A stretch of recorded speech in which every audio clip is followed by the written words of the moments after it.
How Jeter expects to get there remains a secret, even after his first public comments about the Marlins since beginning his pursuit of the team nearly a year ago. The rookie owner declined to discuss his plans and whether they include Giancarlo Stanton, Don Mattingly or even the home run sculpture at Marlins Park. "You're trying to get me to tell you what I'm going to do," Jeter said. "Some things you keep private. But yeah, we do have to rebuild."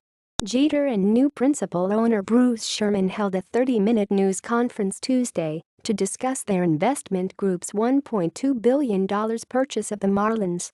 Jeter shed no light on an anticipated roster shakeup following the team's eighth consecutive losing season, the longest streak in the majors, but said he'll rely heavily this offseason on President of Baseball Operations Michael Hill.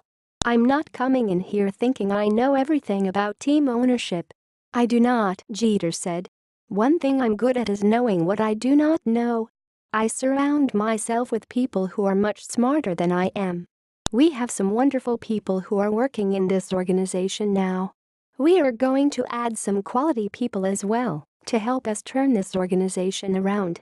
The former New York Yankees captain attended Miami's season finale Sunday, the first time he sat in the stands since high school. Yet another Miami loss didn't change his mind, and the next day Jeter and Sherman closed on the purchase of the team from Jeffrey Loria. Jeter said he hasn't met with any players and wouldn't address the future of Stanton, the Major League home run and RBI champion. Stanton's salary will nearly double next year to $25 million, which could make him unaffordable for the revenue-challenged franchise. Loria became widely unpopular because his frugality led to constant roster turnover and lots of losing. Jeter acknowledged speculation that another payroll purge looms. "I don't like the word tear down," Jeter said. "Moving forward, there are going to at times be unpopular decisions we make. We have a plan, but at the same time we have to have patience." Jeter said he met Monday with Mattingly, his former Yankees teammate, who has 2 years to go on a 4-year contract as manager. "It has been a long season," Jeter said. "I told him to get out of here and go enjoy himself and get back to his family. We'll sit down when the time is right and evaluate everyone."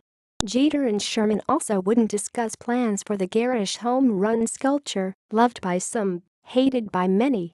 "I read I was getting rid of it," said Jeter, who added that's not necessarily true. "Every one of our partners has an opinion," Sherman said with a smile. "There are at least 8 other investors." Jeter took exception to speculation that his group struggled to raise the needed money. "It upset a lot of our investors. They have plenty of money," he said, before smiling and adding a clarification. "They might not have plenty of money now, but they had plenty of money."